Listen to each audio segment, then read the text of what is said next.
બાદ ગુજરાતમાં ફરી એકવાર વરસાદનો રાઉન્ડ આવશે. હવામાન નિષ્ણાંત અંબાલાલ પટેલે આગાહી કરી છે. 24 મે થી 5 જૂન વચ્ચે ગુજરાતમાં વરસાદનો રાઉન્ડ આવશે. મેના અંતમાં અરબી સમુદ્રમાં ચક્રવાત સર્જાશે. 25 મે થી વરસાદની સંભાવના છે. સપ્તાહ બાદ ફરી એકવાર વરસાદનો રાઉન્ડ આવી રહ્યો છે. મેના અંતમાં વરસાદ પડી શકે છે. સપ્તાહ બાદ ગુજરાતમાં વરસાદનો રાઉન્ડ આવશે. તારીખ 24 મે થી 5મી જૂન વચ્ચે પણ હવામાન બદલાવ છે. આ વખતે અખાતીનો પવન કોઈ ભાગમાં નૈઋત્યનો હતો, કોઈ ભાગમાં પશ્ચિમનો હતો, જેના કારણે ચોમાસું વહેલું આવવાની શક્યતા છે. મેના અંતમાં અને જૂનની શરૂઆતમાં અરબી સમુદ્રમાં ચક્રવાત સર્જાવાની શક્યતા છે. તો અમરેલીના બગસરા શહેર અને ગ્રામ્યમાં વરસાદી માહોલ છવાયેલો છે. મોટાભાગના વિસ્તારોમાં ચોથા દિવસે વાતાવરણમાં પલટો આવ્યો. બગસરાના સમઢિયાળા, કાગદડી, હામાપુરમાં વરસાદ. કમોસમી વરસાદના કારણે ખેડૂતોની ચિંતામાં વધારો થયો.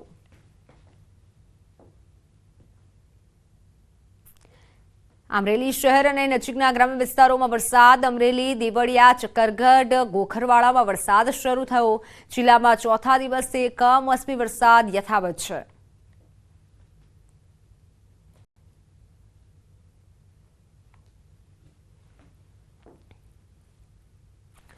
રાજકોટના આટકોટમાં ભારે પવનના કારણે વાડી વિસ્તારમાં રહેતા કાચા મકાનના પતરા ઉડ્યા.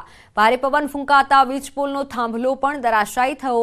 પતરા ઉડવા સાથે મકાનની દિવાલ પણ ધરાશાયી થઈ. મકાનમાં રહેલા એક વ્યક્તિને સામાન્ય ઈજા પહોંચી. ઈજાગ્રસ્તને આટકોટની કેડી પરવાડિયા હોસ્પિટલ ખાતે સારવાર અર્થે ખસેડાયો. નજર હવે અન્ય સમાચારો પર. તો અમદાવાદમાં મદ્રેસાઓના મેપિંગની કાર્યવાહી શરૂ કરાઈ છે. જિલ્લામાં આવેલી મદ્રેસાના મેપિંગની કાર્યવાહી કરાઈ. સર્વે મામલે અમદાવાદ ડીઈઓએ બોલાવી એક બેઠક. મદ્રેસાઓમાં અભ્યાસ કરતા બિન મુસ્લિમ બાળકોનો સર્વે થશે. મદ્રેસામાં બીયુ પરમિશન, ફાયર સેફટીની તપાસ થશે. મદ્રેસાઓની સ્કેન કોપી સાથે હાજર રહેવા અધિકારીઓને ફરમાન કરવામાં આવ્યું છે. સ્કેન કોપી સાથે હાજર રહેવા અધિકારીઓને પણ ફરમાન કરાયું છે. ત્યારે મદ્રેસાઓના મેપિંગની કાર્યવાહી શરૂ કરવામાં આવી છે. જિલ્લામાં આવેલી મદ્રેસાઓની મેપિંગની કાર્યવાહી શરૂ કરાઈ છે. આ સર્વે મામલે અમદાવાદ ડીઈઓએ મહત્વની બેઠક બોલાવી ચર્ચા વિચારણા કરી છે અને અભ્યાસ કરતા બિન મુસ્લિમ ઓનલાઈન પર સંવાદદાતા સંજય ટાંક જોડાઈ ચૂક્યા છે. સંજય, મદ્રેસાઓની મેપિંગની કાર્યવાહી થશે, વધુ જાણકારી. શીતલ, જે છે રાજ્યના પ્રાથમિક શિક્ષણ વિભાગ દ્વારા એક જે મદ્રેસાઓ જે છે, રાજ્યમાં જે ચાલતા મદ્રેસાઓ છે તેની સર્વેની આપવામાં આવી છે. જેના પગલે અમદાવાદ જિલ્લા શિક્ષણ અધિકારી દ્વારા નવરંગપુરામાં આવેલી સેન્ટ ઝેવિયર્સ લોયોલા ખાતે એક બેઠક બોલાવવામાં આવી હતી અને જે સ્થળ નિરીક્ષકો છે તેઓને તમામ પ્રકારની જે વિગતો મદ્રેસાઓ જે ચાલે છે તે માં કેટલા વિદ્યાર્થીઓ, કેટલા બાળકો અભ્યાસ કરે છે, સાથે સાથે મદ્રેસાઓમાં કેટલા બિન મુસ્લિમ બાળકો અભ્યાસ કરે છે, આ ઉપરાંત મદ્રેસાને બીયુ પરમિશન છે કે કેમ, ફાયર સેફટી છે કે કેમ, મદ્રેસા ચાલી રહ્યા છે તેના ટ્રસ્ટીઓ કોણ છે, તે તમામ વિગતો જે છે તે એકત્રિત કરવાનો આદેશ કરવામાં આવે છે. અને તેને લઈને અમદાવાદ જિલ્લા શિક્ષણ અધિકારી દ્વારા જે બેઠક બોલાવવામાં આવી તે માર્ગદર્શન આપવામાં આવ્યું હતું. જે સ્થળ નિરીક્ષકો છે તેઓ જે સ્થળ તપાસ કરશે અને તેનો એક રિપોર્ટ તૈયાર કરવામાં આવશે અને એ રિપોર્ટ જે છે તે પ્રાથમિક શિક્ષણ વિભાગને સુપરત કરવામાં આવશે.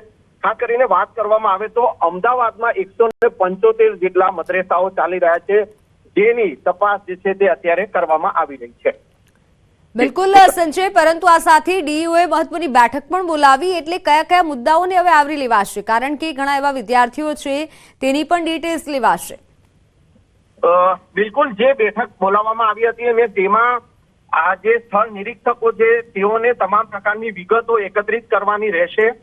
જે મદ્રેસામાં તેઓ જાય છે તે મદ્રેસામાં કેટલા બાળકો અભ્યાસ કરી રહ્યા છે, કયા કયા બાળકો જે છે તે તમામ વિગતો જે છે તે એકત્રિત કરવાની રહેશે. અને આ ઉપરાંત કેટલા સમયથી આ મદ્રેસા ચાલે છે, તેના ટ્રસ્ટીઓ કોણ છે, તે તમામ વિગતો એકત્રિત કરવાની રહેશે અને એનું એક રિપોર્ટ જે છે તે બનાવવામાં આવશે. અને એ રિપોર્ટ જે છે તે આ તમામ સ્થળ નિરીક્ષકો જે છે તે અમદાવાદ જિલ્લા શિક્ષણ અધિકારીને આ રિપોર્ટ સપરત કરશે અને ત્યારબાદ જે રિપોર્ટ તૈયાર થશે એ પ્રાથમિક શિક્ષણ વિભાગમાં જે છે તે સુપરત કરવામાં આવશે। જી બિલકુલ સંજય, આભાર માહિતી બદલ। તો નર્મદાના રાજકારણમાં ફરી એકવાર ગરમાળો આવ્યો છે। મનસુખ વસાવા અને ચેતર વસાવા આમને સામને આવ્યા છે। ચેતર વસાવા પર ટીડીઓને ધમકી આપ્યાનો આક્ષેપ છે। બંધ ઓફિસમાં ધાક ધમકી આપી હોવાનો આરોપ છે।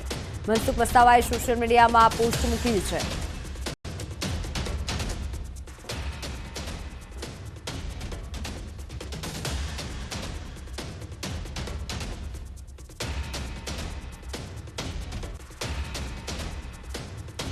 મનસુખ વસાવા અને ચેતર વસાવા બંને વચ્ચે રકઝક થઈ। બંને નેતાઓ પહોંચ્યા હતા ટીડીઓ કચેરીએ। ટીડીઓએ ભાજપ આપના કાર્યકર્તાઓનો જમાવડો। ટીડીઓ કચેરી બહાર બંને વચ્ચે રકઝકના દ્રશ્યો સામે આવ્યા હતા।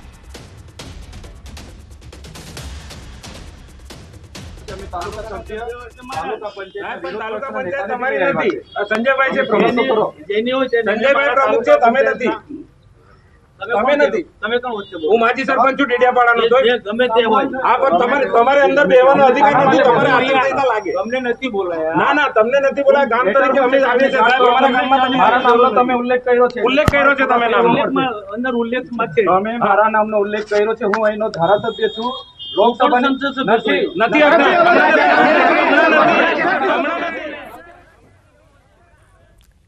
પોલીસને ઉગ્ર રજૂઆત સમયે ચેતર વસાવાનું નિવેદન। મનસુખ વસાવા ડેડિયાપાડાના રહેવાસી નથી તેવું નિવેદન ચેતર વસાવાએ આપ્યું। હાલ મનસુખ વસાવા પાસે કોઈ હોદ્દો પણ નથી। કેમ તાલુકા પંચાયતમાં 1 કલાકથી બેઠા છે તેવા સવાલ ચેતર વસાવાએ ઉઠાવ્યા। મનસુખ વસાવાને કચેરી બહાર બોલાવો। એમને છે ને એ પોતે ડેડિયાપાડાના નાગરિક નથી, એ પોતે હમણાં કોઈ પદ પર નથી, બરાબર। હમણાં લોકસભાની ચૂંટણી ગઈ છે, 4 જૂને રિઝલ્ટ આવશે ત્યારે જે તે વ્યક્તિ ચૂંટાય, હું ચૂંટાય કે એ ચૂંટાય, એ પદ પર રહેશે, સાંસદમાં એ રહેશે, બરાબર।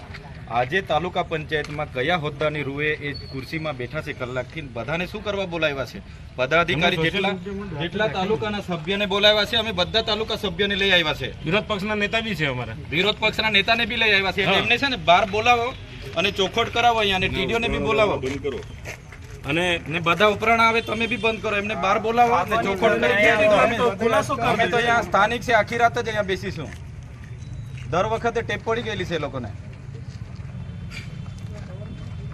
ચેતર વસાવાએ નર્મદા ડીવાયએસપી લોકેશ યાદવને રજૂઆત કરી। પોલીસ ખોટા કેસ કરશે તો અમે સીધા પોલીસ સાથે ઘર્ષણમાં ઉતરીશુંનું કહ્યું। નર્મદા પોલીસ તટસ્થ કાર્યવાહી કરે તેવી રજૂઆત પણ કરી। ડેડિયાપાડા ખાતે હજારો લોકો આવશે અને કોઈ પણ વિષય વસ્તુ બગડશે તેની સંપૂર્ણ જવાબદારી મનસુખ વસાવાની રહેશે તેવું પણ જણાવ્યું। નિષ્ઠાથી ભૂતકાળમાં અમારી સાથે ઉપરના લોકોના દબાણથી ખોટા કેસો થયા છે। આ વખતે કરશે તો અમને કોઈ વાંધો નથી, પણ અમે ખુલ્લા મેદાનમાં પછી તમારી સાથે ઘર્ષણમાં આવીશું, પોલીસ સાથે ઘર્ષણમાં આવીશું, એ ચોખ્ખી વાત છે। હવે અમે નથી સહન કરવાના, બહુ સહન કર્યું છે। કાયદો કોઈ પણ હાથમાં લે, કોઈ પણ પક્ષનો હોય, બરોબર છે, તો પોલીસ વિભાગ અત્યાર સુધી તમને મારો અનુભવ કામ કરશે। હા બસ તટસ્થથી તમને એવું લાગે છે તમારું ધ્યાન તમને રજૂઆત કરવા આવીશું, એસપી સાહેબને કહીશું કે આ ખોટું થયું છે, તમે જો નહીં ઇમ્પ્લિમેન્ટ કરશો તો અમે ખુલ્લા આવી જઈશું। વાત સુરતની। સુરતના અબ્રામા ખાતે ત્રિમંદિરનું મુખ્યમંત્રી ભૂપેન્દ્ર પટેલના હસ્તે ખાતમુહૂર્ત થયું। 7 વીઘા ભૂમિમાં નિર્માણ પામશે આ ભવ્ય ત્રિમંદિર।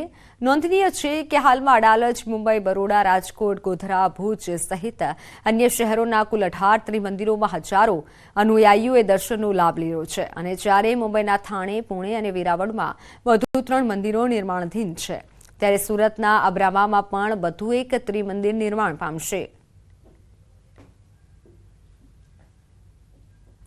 7 વીઘા ભૂમિમાં નિર્માણ પામશે ત્રિમંદિર। દેશમાં કુલ આવા 18 ત્રિમંદિર આવેલા છે।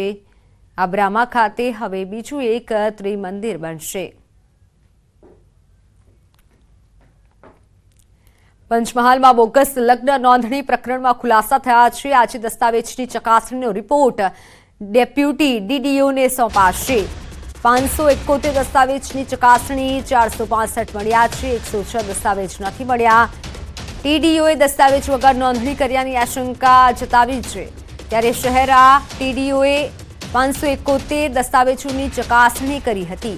106 દસ્તાવેજ અંગે તપાસનો ધમધમાટ શરૂ કરાયો છે અને જે 106 ડોક્યુમેન્ટ નથી મળી આવ્યા, જે કોના છે અને કેમ રજૂ નથી થયા તે અંગે પણ તપાસ કરવામાં આવશે. 7 લગ્નની નોંધણી અન્ય રાજ્યોના યુગલોની થઈ. શહેરા ટીડીઓની તપાસમાં મધ્યપ્રદેશ, ઉત્તર પ્રદેશ, રાજસ્થાન અને મહારાષ્ટ્ર રાજ્યના 7 યુગલોના લગ્ન નોંધણી થયાનું બહાર આવ્યું છે. શહેરાના પલાદ્રા ગ્રામ પંચાયતના તત્કાલીન તલાટી PM પરમારના કાર્યકાળ દરમિયાન થયેલી લગ્ન નોંધણીમાં બોગસ લગ્નની નોંધણી થઈ હોવાનો આક્ષેપ બાદ તપાસ હાથ ધરાઈ, જેમાં શહેર ટીડીઓએ દસ્તાવેજોની ચકાસણી કરી પંચમહાલ નાયબ જિલ્લા વિકાસ અધિકારીને સોંપાશે. 465 ડોક્યુમેન્ટ મળી આવેલ છે. 106 ડોક્યુમેન્ટ કોઈ પણ જાતના મળી આવેલ નથી અને લગ્ન નોંધણી થયેલ હોય એવું લાગે છે. અને એની અંદર જોતા અમુક ડોક્યુમેન્ટની અંદર થોડીક વિસંગતતાઓ પણ જોવા મળેલી છે.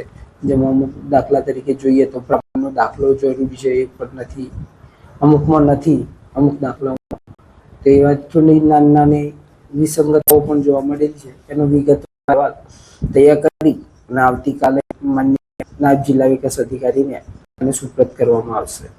અલગ અલગ રાજ્યોમાંથી ટોટલ 7 લગ્ન નોંધણી જોવા મળેલા છે. MP એક તો મહારાષ્ટ્રનું છે, MP નું છે, UP નું છે, રાજસ્થાન છે, એક લગ્ન નાગાલેન્ડની છોકરી છે, ગુજરાતમાં પરણેલી છે.